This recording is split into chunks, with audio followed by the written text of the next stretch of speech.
রাবণ রাজা পাত্র মিত্র সঙ্গে নিয়ে সভা করে বসে আছে।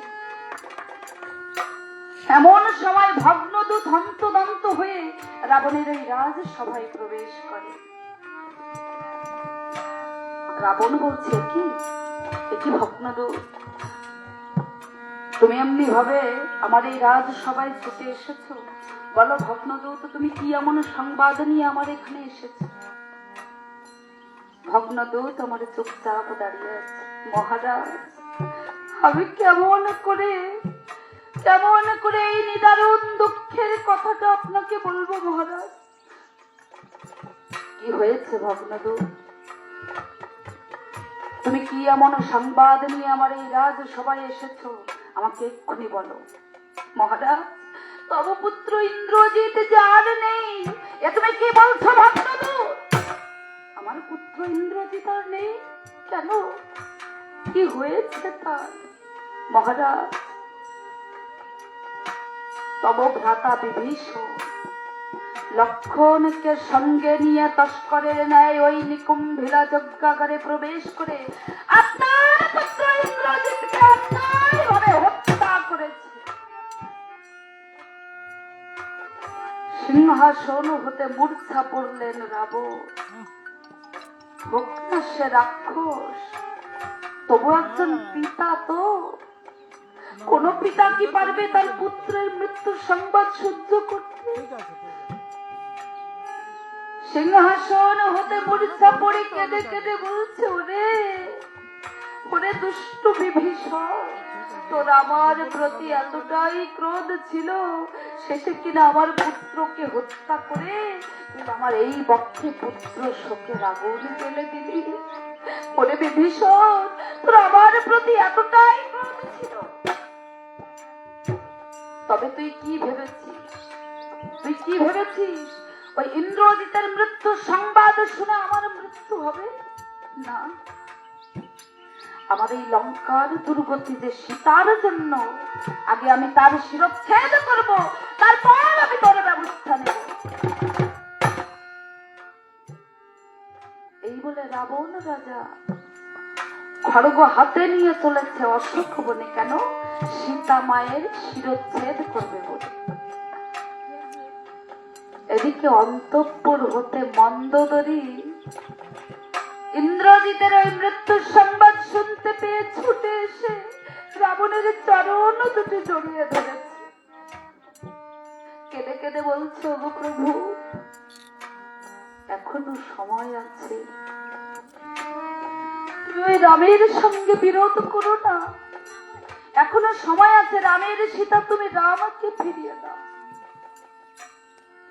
রামের সীতা রামকে ফিরিয়ে দাও, না হলে আমাদের সোনার লঙ্কা যে শ্মশান হয়ে যাবে।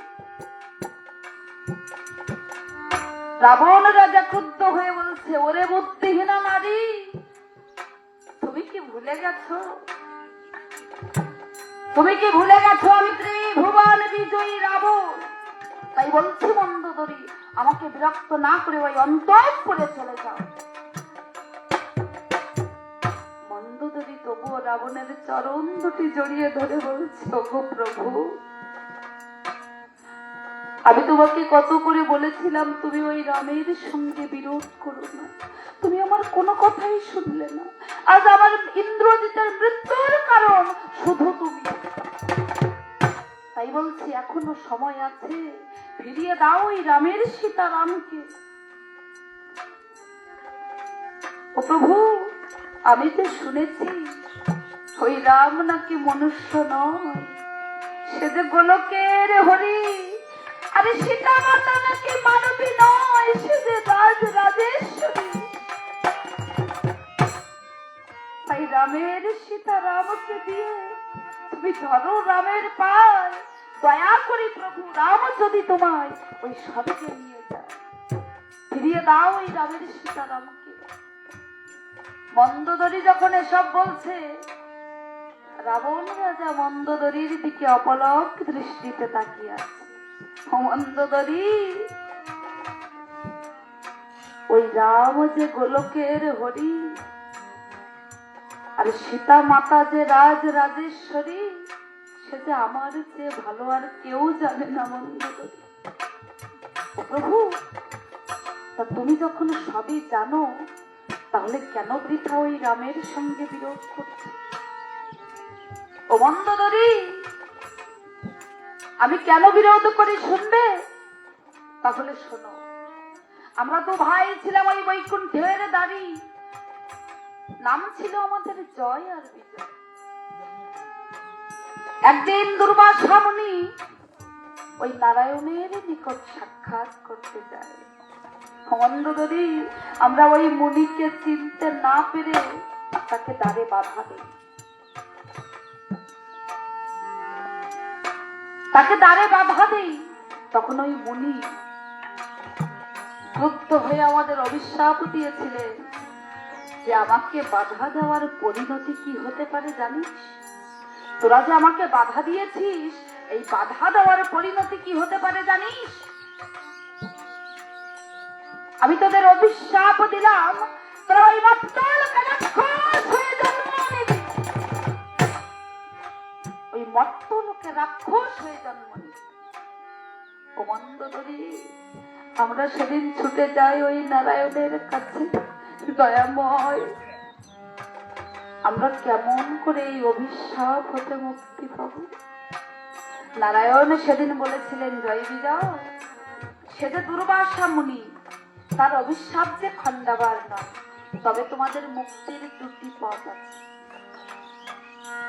একটি হলো শত্রু ভাবে, আর একটি হলো মিত্র ভাবে।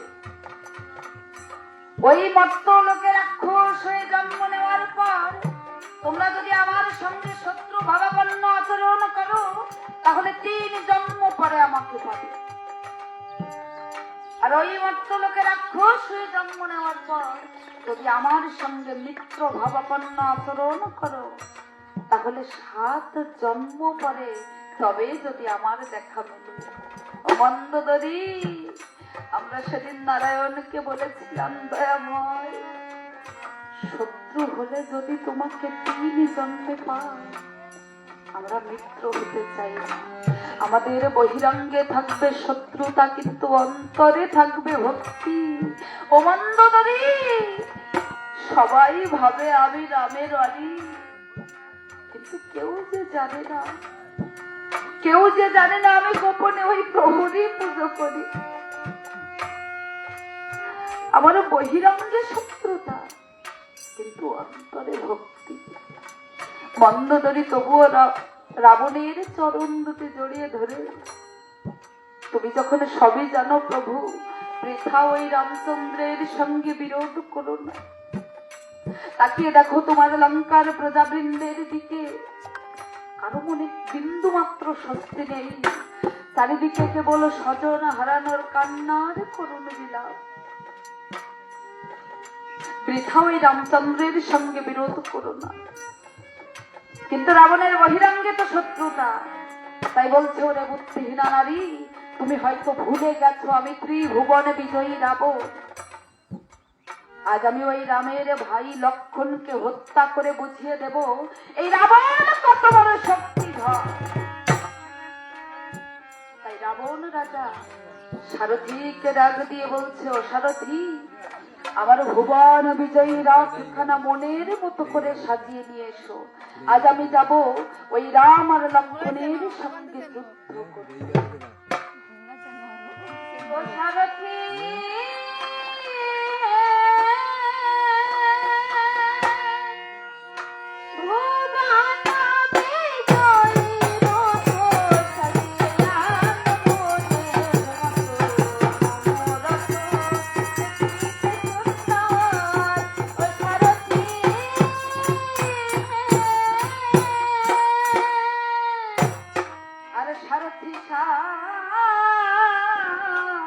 বলে রাজা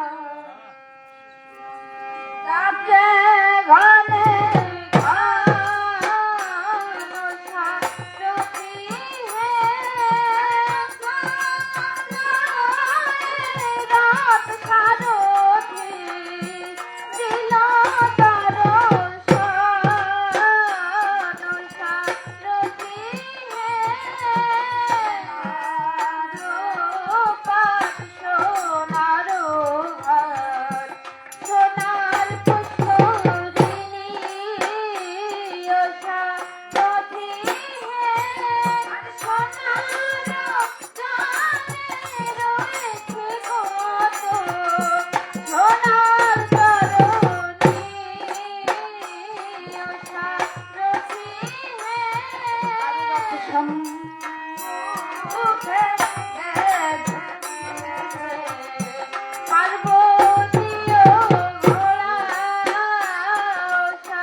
তুমি দেখছি আমার মনের মতো করে রথ সাজিয়ে এনেছো। এবার আমার বানের মন্দির থেকে তুমি বান নিয়ে তাই সারথি আমার কেমন ভাবে ওই বানের মন্দিরে যাত্রা করেছে। আর তার সারথে রথ সারথি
পণ্ডিতের অমৃত হরি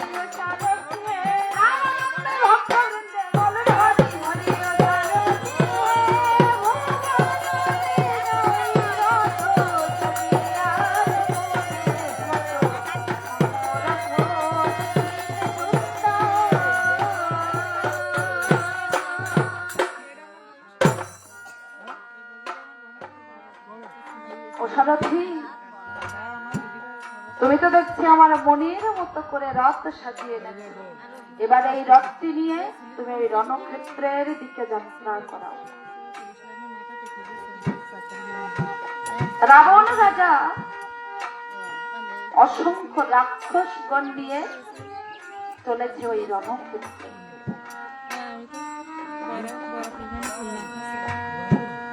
দূর থেকে রাবণ রাজা ডাক দিয়েছে, কোথায় কোথায় হে ভিখারি রাঘব, সাহস থাকে তো একবার আমার সম্মুখে এসো, আমার সঙ্গে যুদ্ধ করো। আজ আমি তোমার ভাই লক্ষণকে হত্যা করে বুঝিয়ে দেব এই রাবণ কত বড় শক্তি। আমার সঙ্গে যুদ্ধ করো। রথের উপরে দাঁড়িয়ে রাবণ যখন এমনি ভাবে চিৎকার করছে, প্রভু রামচন্দ্র আমার ছুটে গিয়ে ভাই লক্ষণ বুকে জড়িয়ে ধরে, ওরে ভাই লক্ষণ, চল ভাই আমরা দেশ ফিরে যাই, চল ভাই আমরা দেশে ফিরে যাই। এই বনে এসে আমি তো আমার সীতাকে হারিয়েছি, আর এখন যদি আমি তোমায় হারিয়ে ফেলি, আমার এ দেহে যে প্রাণ থাকবে না রে ভাই। চল ভাই আমরা দেশে ফিরে যাই, কারণ এই বনে যে শুধু আমার একা আসার কথা ছিল, আজ তোরা আমার সঙ্গে এসেছিস। আমি তো সীতাকে হারিয়েই ফেলেছি, এখন যদি আমি তোকে হারিয়ে ফেলি আমি ওই অযোধ্যাবাসীর সম্মুখে কি মুখ দেখাতে পারবো ভাবি? তাই চল ভাই আমরা দেশে ফিরে যাই, ওই জানকী উদ্ধারে আমাদের আর কাজে না।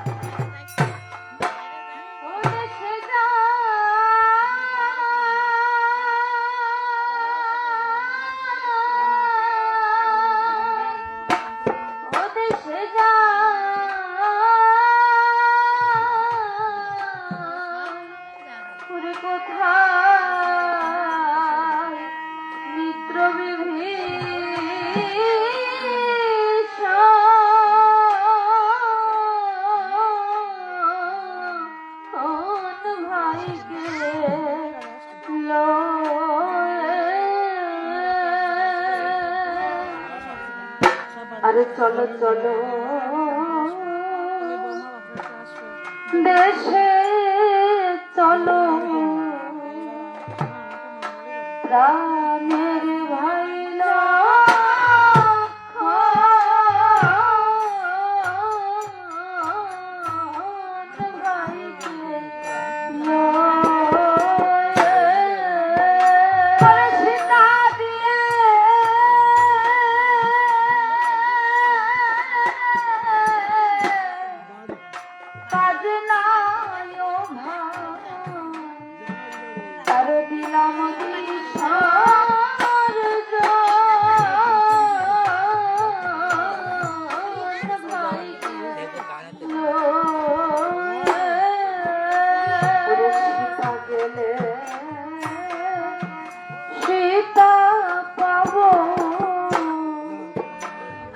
কত রাজার ঘরে ভাইকে তোমার মতো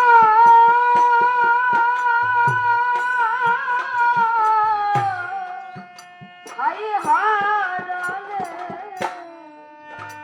আমি ভাই বলিব কারে?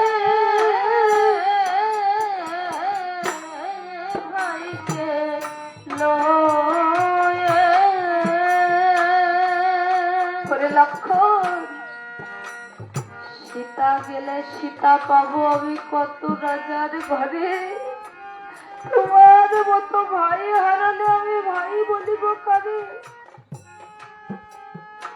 লক্ষণ বলছে, ও দাদা হে তুমি কেমন কথা বলছো?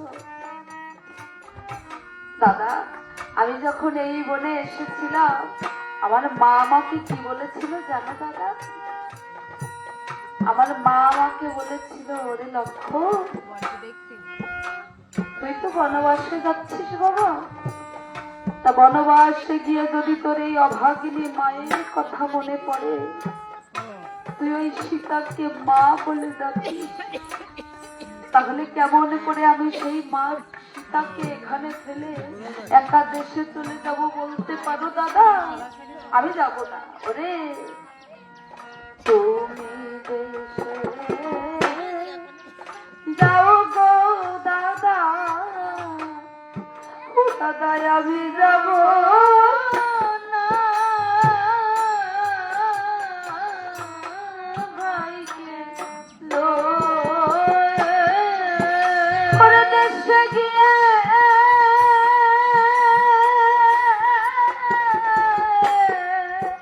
দণ্ডে দণ্ডে আমি কারে বলবো মা, ভাইকে লয়ে মাকে যদি রেখে যাই দাদা এই রাক্ষসের বাবরে ভাইকে লয়ে ওরে অভিশাপে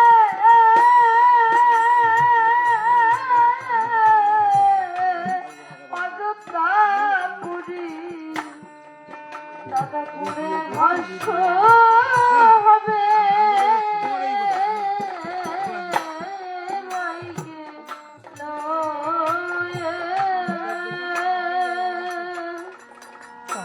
দাদা আমি দেশে যাব না, তুমি চলে যাও।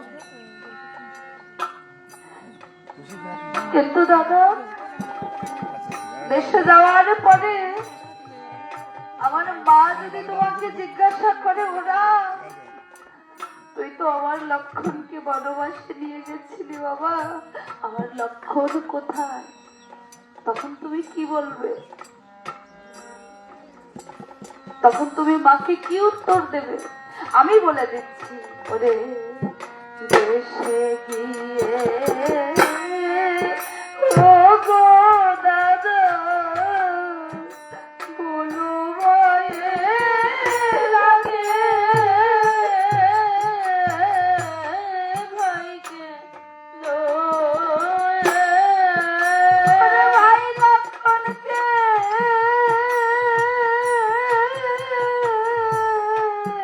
খেয়েছে মাগো ওই পঞ্চবটী মাঝে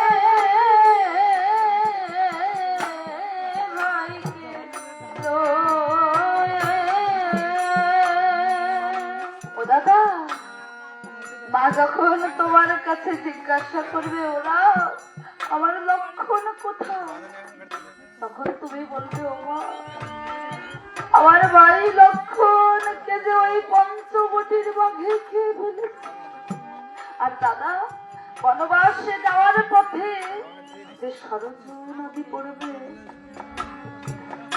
এই সরজ নদীর তীরে তোমার এই অভাগা লক্ষণের নামে একটু বালির পিণ্ড দিও দাদা, কারণ তোমার হাতের পিণ্ড না খেলে তোমার এই অভাগা লক্ষণ কিছুতেই স্বর্গবাসী হতে পারবে না।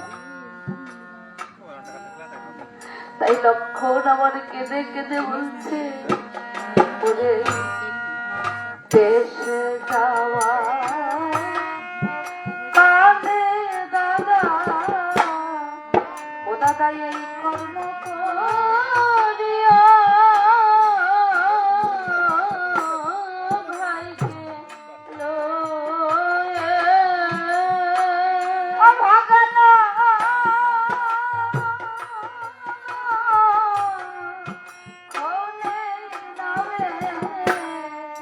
দাদা বালির পিণ্ড দিয়া ভাইকে লয়ে, বালির পিণ্ড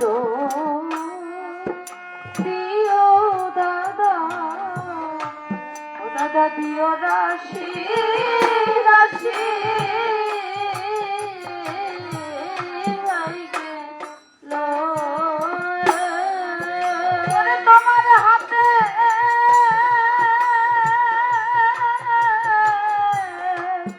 পিণ্ড খেয়ে আমি হব স্বর্গবাসী ভাইকে লয়ে।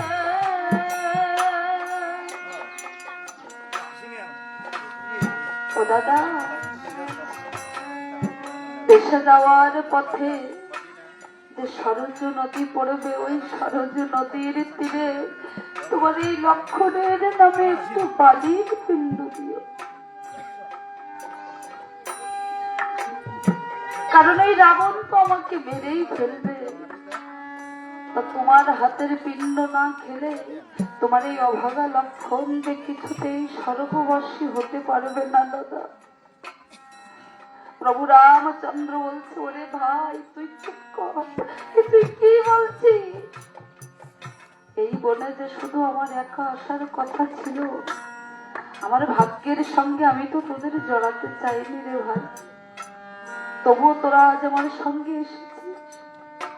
আর এখন যদি আমি তোকে সীতাকে এখানে ফেলে ওই অযোধ্যায় ফিরে যাই, আমি কি ওই অযোধ্যাবাসীর সম্মুখে মুখ দেখাতে পারবো ভাই? তাই চল ভাই আমরা দু ভাই মিলে ওই রাবণের সঙ্গে যুদ্ধ করব। লক্ষণ বলছে, না দাদা, না দাদা, ওই রাবণের পুত্র ইন্দ্রজিৎকে আমি হত্যা করেছি, তাই তার সঙ্গে যুদ্ধ শুধু আমি একা করব। তুমি শুধু আমার পিছনে থাকো, তুমি শুধু আমার পিছনে থাকো। এই বলে দু ভাই আমার ধীরে ধীরে প্রবেশ করেছে ওই রণক্ষেত্রে। দূর থেকে রাবণ রাজা রথের উপরে দাঁড়িয়ে লক্ষ্য করেছে যে প্রভু রামচন্দ্র আর ভাই লক্ষ্মণ আসছে। প্রভুকে দেখে রাবণ রাজা দূর থেকে মনে মনে প্রণাম করেছে দয়াল রামচন্দ্র। প্রভু, তুমি আমার প্রণাম নিও, তুমি আমার প্রণাম নিও প্রভু। দেখুন, কোন ভক্ত যদি ভক্তি ভরে ওই ভগবানকে স্মরণ করে, ভগবান যে ওই ভক্তের অন্তরেই বাধা পড়ে। আজ রাবণেরও তাই হয়েছে, এসেছে যুদ্ধ করতে, কিন্তু মনে মনে প্রভু রামচন্দ্রকে প্রণাম করে বলছে, দয়াময়, সবাই ভাবে আমি তোমার শত্রু, কিন্তু তুমি তো জানো প্রভু, আমার এই লঙ্কার পাপী তাপীদের উদ্ধারের লাগি আমি যে মহান ব্রতে ব্রতী হয়েছি, আমার সে ব্রত তো এখনো পূর্ণ হয়নি। তাই আজ আমি এসেছি তোমার সঙ্গে যুদ্ধ করতে, তুমি আমার প্রণাম নিও প্রভু।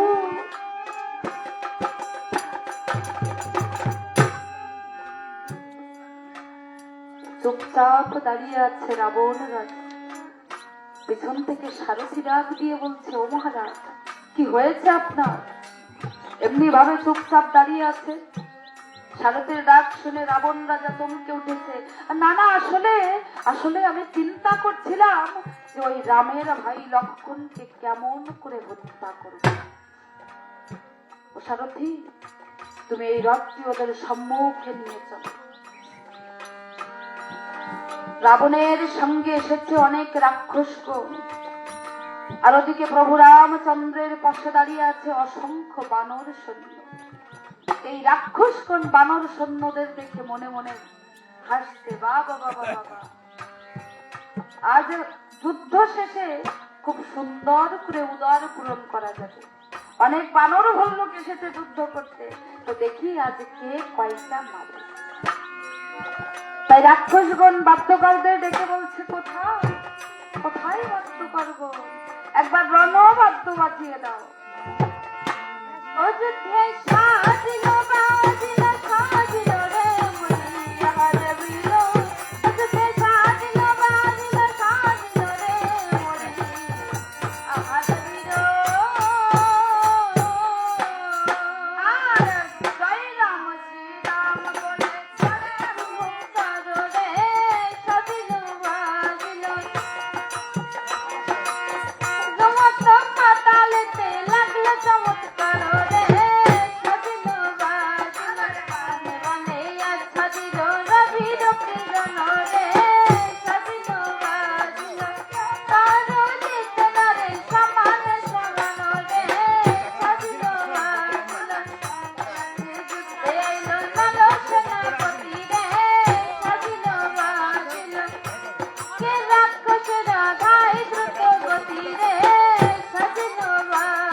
দেখছে একে একে ওই বানর ভল্লুক সবাইকে পরাজিত করছে, তখন রথের উপরে দাঁড়িয়ে শক্তিশালকে হাতে তুলে নিয়েছে।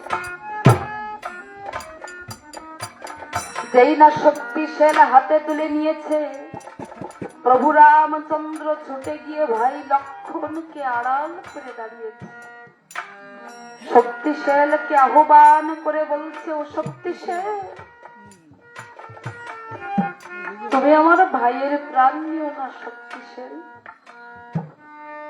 ও শক্তিশাল, এই বনে এসে আমি আমার সীতাকে হারিয়েছি। এখন যদি তুমি আমার ভাইকে মেরে ফেলো, আমার এ দেহে যে প্রাণ থাকবে না। শক্তিশাল, ও শক্তিশাল, তুমি আমার প্রাণ নিয়ে নাও, কিন্তু আমার ভাইকে মেরো না। আমার ভাইকে তুমি মেরো না। শক্তিশাল আমার প্রভুকে প্রণাম করে বলছে, ও প্রভু, আমি যার কাছে থাকি, আমি যে তার আজ্ঞাবাহী দাস, আমি যে তার আজ্ঞাবাহী দাস, তাই ওই রাবণের আদেশ আমাকে পালন করতে হবে। তুমি আমাকে বাধা দিও না প্রভু। শক্তিশাল, আমি বড় দাদা হয়ে কেমন করে আমার ভাইয়ের মৃত্যু সহ্য করব বলতে পারো? তুমি আমার প্রাণ নিয়ে নাও, কিন্তু আমার ভাইকে মেরো না। শক্তিশাল আমার প্রভুকে বলছে, ও প্রভু, তুমি আমাকে বাধা দিও না প্রভু। আমার স্থান যে ওই লক্ষণের বক্ষে, আর এটা আপনার ভাই লক্ষণেরই প্রতিশ্রুতি। এ তুমি কি বলছো শক্তিশাল? এ তুমি কি বলছো? বলে, হ্যাঁ প্রভু। তাহলে শোনো, মা সীতাকে যখন লঙ্কাধিপতি রাজা দশানন হরণ করে দিয়ে ওই অশোক বনে আটকে রেখেছিল, লক্ষণ বীর একদিন মনে মনে চিন্তা করছে। লক্ষণ বীর একদিন মনে মনে চিন্তা করছে যে তাই তো, আমার মাকে তো হরণ করে নিয়ে গেছে ওই রাবণ, তা অশোক বনে কেমন করে কিভাবে রেখেছে, আমি টুপি টুপি গিয়ে সব দেখে আসবো। তাই লক্ষণ বীর গভীর নিশীথে প্রবেশ করেছিল ওই অশোক বনে। অশোক বনে প্রবেশ করে লক্ষণ দেখতে পায় ওই গভীর নিশীথে রাবণ রাজা ফুলের সাথী হাতে নিয়ে কোথায় যেন চলেছে। লক্ষণ ভাবছে যে এত রাতে রাবণ রাজা ফুলের সাথে নিয়ে হাতে কোথায় চলেছে, আর যখন আমি এখানে এসেছি সব দেখব। তাই চুপি চুপি রাবণের পিছু নিয়েছে লক্ষণ। দেখে রাবণ রাজা একটি ফুল বাগানের মধ্যে প্রবেশ করেছে। গাছের ফুলগুলোকে আহ্বান করে বলছে, ওরে, তোদের তো কোনো দোষ নেই যে বোটা থেকে ছিঁড়ে ছিঁড়ে নিয়ে গিয়ে আমার মায়ের পূজায় লাগাবো। তোদের তো কোনো দোষ নেই যে জোর করে ছিঁড়ে নিয়ে আমার মায়ের চরণে দেব। তাই ফুলগুলোকে আহ্বান করে বলছে, ওরে, মায়ের চরণে যাওয়ার যদি বাসনা থাকে মনে, বোটা থেকে খুলে খুলে চলে আয় আমার। বলার সঙ্গে সঙ্গে এই ফুল গাছ থেকে টপ টপ করে ফুলগুলো এসে রাবণের ঝাঁপিতে পড়ছে। অনেক ফুল মাটিতে পড়ে গেছে। পড়ে যাওয়া ফুলগুলোকে রাবণ বলছে, ওরে, তোদের সবাইকে তো আমি নিতে পারলাম না, তোরা তো তাও চলে এলি আমার মায়ের চরণে যাবি বলে, কিন্তু আমার হৃদয়ের ফুল, আমার হৃদয়ের ফুল দিয়ে তো আমি ওই মাকে কোনোদিনও পুজো দিতে পারলাম না।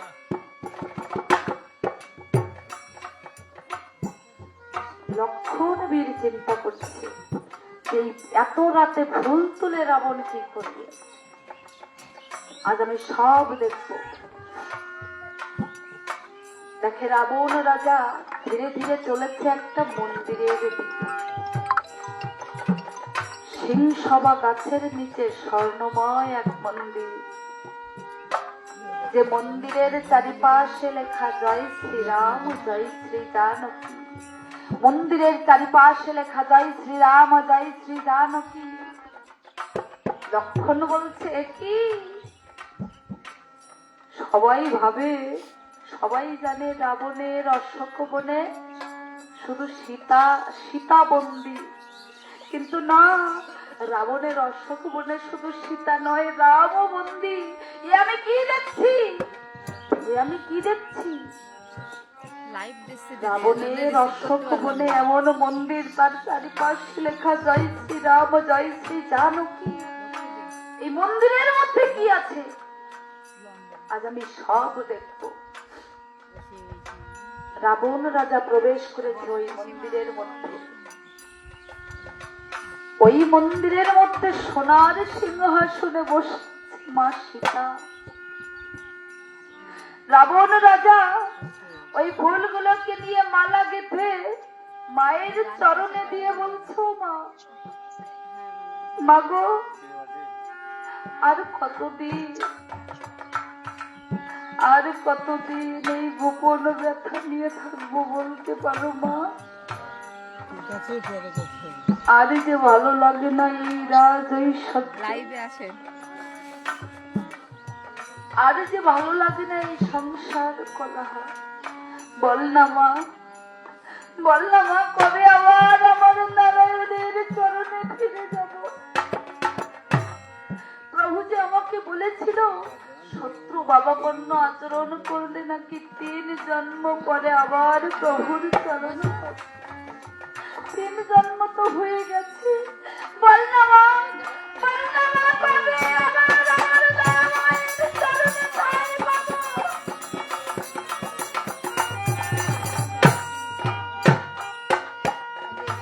আর যে ভালো লাগে না, বল না মা, কবে আবার আমার দয়াময়ের চরণে ঠাঁই পাবো?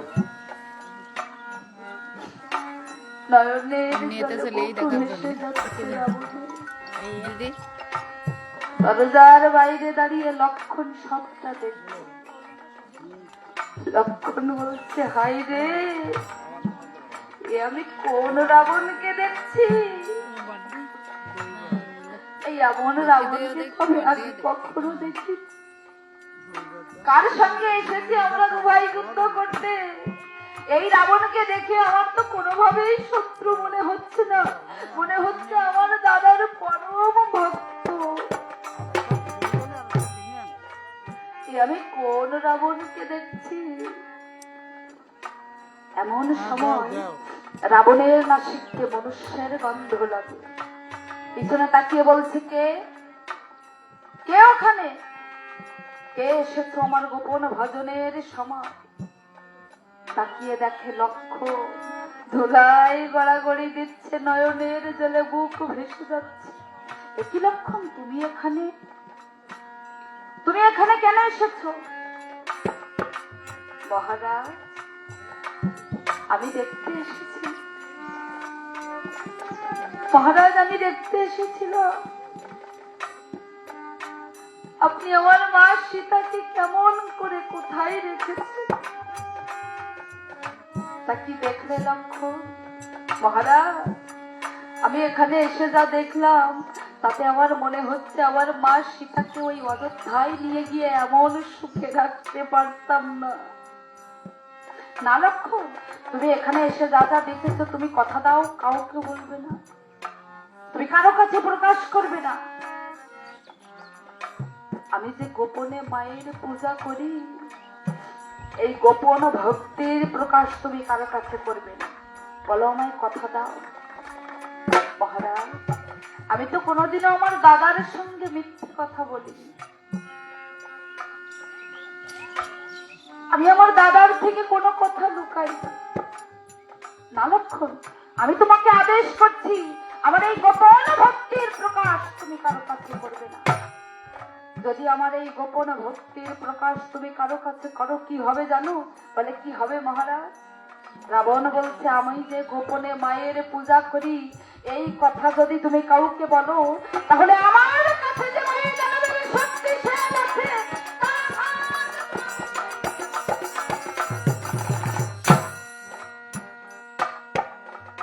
আমার কাছে যে ময় দানবের শক্তিশাল আছে, তার আঘাত তোমাকে সহ্য হবে।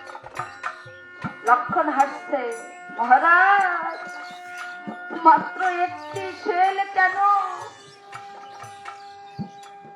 মাত্র একটি শেল কেন, যদি শত শেলের আঘাত আমার এই বক্ষে ধারণ করতে হয়, তবু আমি আমার দাদার সঙ্গে কখনো মিথ্যে বলতে পারবো না।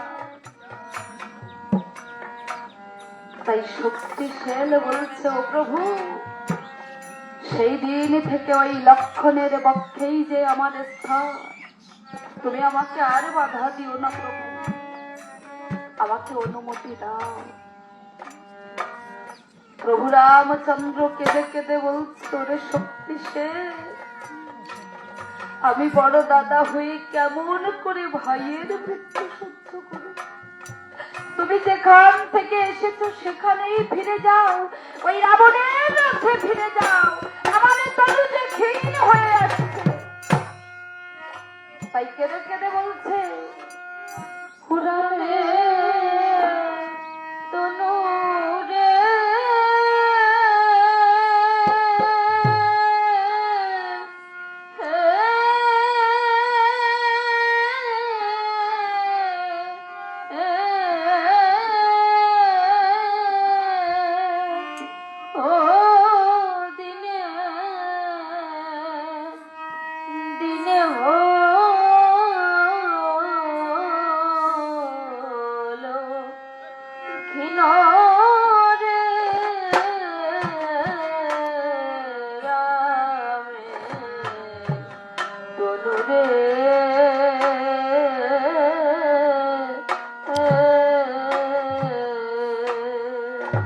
তুমি যাও, ফিরে যাও,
আর মন্দ গতি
যেই না শক্তিশালী আমার লক্ষণের বক্ষে বিদ্ধ হয়েছে, লক্ষণ আমার দাদা দাদা বলে ওই ভূমিতে লুটিয়ে পড়েছে।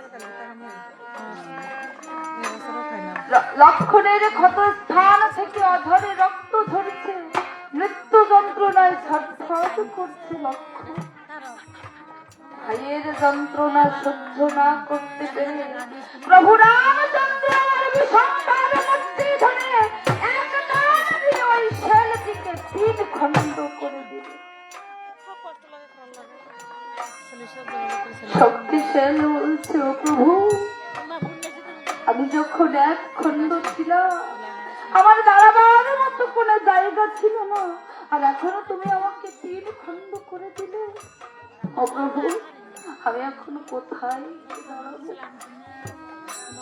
প্রভু রামচন্দ্র বলছে, ও শক্তিশালী, আমি যখন তোমাকে 3 খণ্ড করেছি, তোমাকে দাঁড়াবার মতো জায়গা আমি দেখিয়ে দেব। তাই প্রথম খণ্ডকে বলছে, শোনো শোনো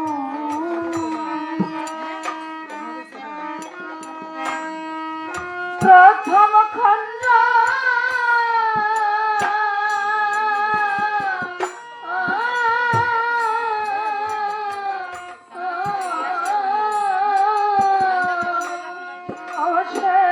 বহলি যে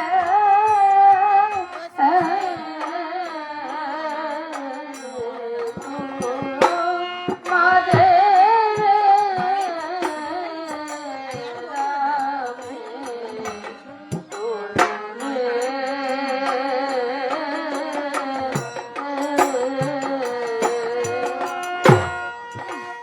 তুমি গিয়ে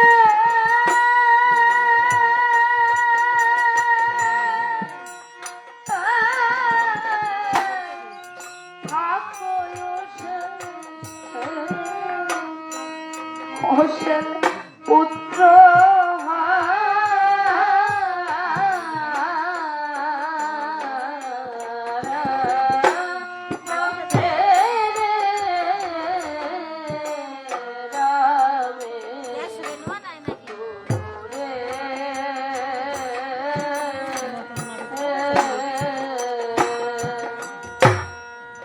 শক্তিশালী। আমাদের জগৎ সংসারে এমনও হয়, অনেক পিতা মাতা বেঁচে থাকতেও তাদের সন্তানেরা এই পৃথিবীর সকল বন্ধন ছিন্ন করে ওই গোবিন্দের কাছে চলে যায়। তখন সেই সন্তান হারা পিতা মাতা কি করে? সন্তানের চিতার পাশে দাঁড়িয়ে কাঁদে আর বলে, হায় রে বিধি, সারাটা জীবন যাকে এই বুকে আগলে রাখতাম, ওই সে চিতাই পুড়ে ছাই হয়ে যায়। ও শক্তিশালী, সন্তান হারানো যে কি নিদারুণ বেদনা। এ জগতের বুকে যে পিতা মাতা সন্তান না হারিয়েছে, সে কখনো বুঝবে না। এ জগৎ সংসারে সবচেয়ে ভারী বস্তু কি জানো? একজন পিতার কাঁধে তার পুত্রের মরা দেহ। এর চেয়ে ভারী আর কোনো কিছু হতে পারে। তাই আজ থেকে তোমার স্থান ওই পুত্র হারা পিতার বক্ষে। এবার দ্বিতীয় খণ্ডকে বলছে, আর শোনো শোনো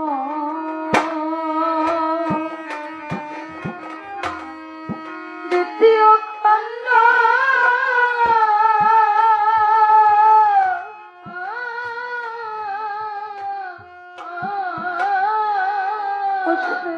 বলি যে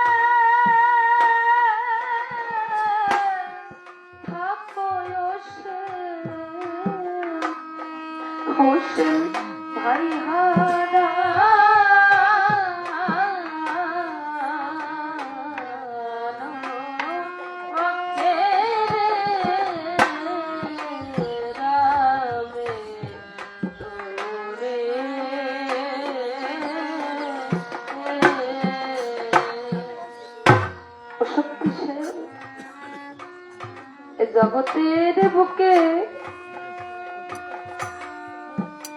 জগতের বুকে যে আমার ভাই লক্ষণের মতো ভাই হারিয়েছে, এতে কিসের সমাধান? জগৎ সংসারে যে দাদা ভাই না হারিয়েছে সে কখনো বুঝবে। তাই আজ থেকে তোমাদের স্থান ভাই হারানোর পক্ষে, আজ থেকে তুমি ভাই হারার পক্ষে গিয়ে থাকো। তৃতীয় খণ্ড বলছে, ও প্রভু, ওদের সবাইকে তো তুমি জায়গা দেখিয়ে দিয়েছো, আমার জায়গা কোথায়? শোনো শোনো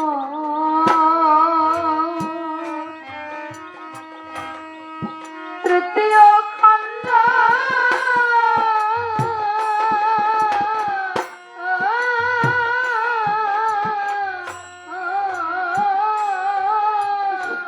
বলি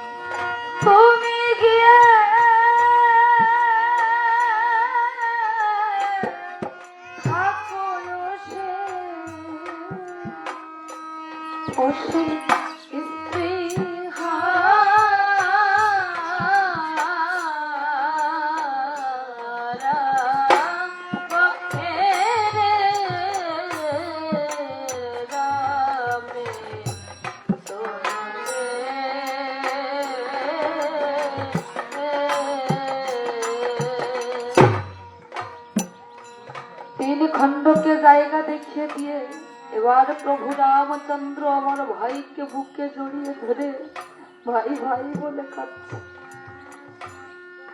এমন সময় বিভীষণ বলছে, মিতা, লঙ্কা থেকে সুসেন বৌদ্ধকে ডেকে আনার ব্যবস্থা করো। প্রভু রামচন্দ্র আমার হনুমানকে বলছে, হনুমান, তুমি ওই লঙ্কা থেকে সুসেন বৌদ্ধকে ডেকে নিয়ে এসো। হনুমান যেই না সুসেন বৌদ্ধকে ডেকে নিয়ে এসেছে, বৌদ্ধ মশাই ওই লক্ষণকে দেখে বলছে, ও প্রভু, লক্ষণের যে প্রাণ সংশয়, বাঁচানোর যে কোনো আশা দেখতে পাচ্ছি। তবে হ্যাঁ প্রভু, উপায় একটা আছে। কেউ যদি ওই গন্ধমাদন পর্বত থেকে 3টি ঔষধ, বিশল্যকরণী, অস্থি সঞ্চারিণী, এই 3টি ঔষধ যদি কেউ আজ রাতের মধ্যে এনে দিতে পারে, তাহলে হয়তো লক্ষণের প্রাণ বাঁচানো যেতে পারে। গন্ধমাদন পর্বত সেটা অনেক দূরের পর, সেখানে যেতে যেতেই তো প্রায় 6 মাস সময় লেগে যাবে। কে যাবে? প্রভু রামচন্দ্র হনুমানকে গিয়ে বলছে, ওরে হনুমান, তুমি ছাড়া যে আমার আর কোনো গতি নেই বাবা, তুমি যাও ওই গন্ধমাদন পর্বতে গিয়ে ওখান থেকে আমার ভাইয়ের জন্য ঔষধ এনে দাও। হনুমান প্রভুকে প্রণাম করে বলছে, প্রভু, আমার কি আর সেই ক্ষমতা আছে? তবে হ্যাঁ প্রভু, আমি হয়তো পারবো যদি যদি তোমার চরণ ধুলে আমাকে দাও। তাই আজ হনুমান প্রভু রামচন্দ্রের চরণ ধুলে মাথায়।